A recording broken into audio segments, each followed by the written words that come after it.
When the receiver tubes have been damaged on the X3000 from either shipping damage or abuse, the proper procedure is going to be followed.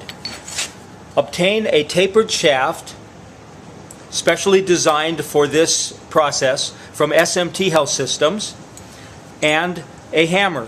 The heavier the hammer, the better. However, a steel hammer, even of this size, would be appropriate and applicable. Inserting the tapered shaft into the damaged tube, drive it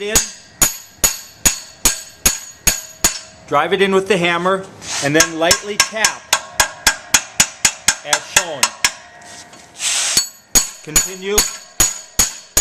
Continue to drive it in.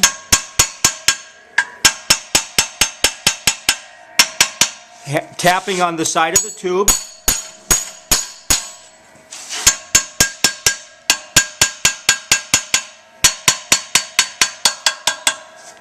Follow this cycle for probably 5 or 6 times.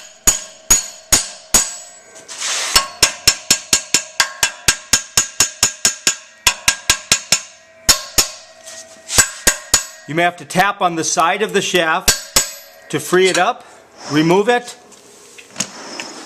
and then check if the caster fits in.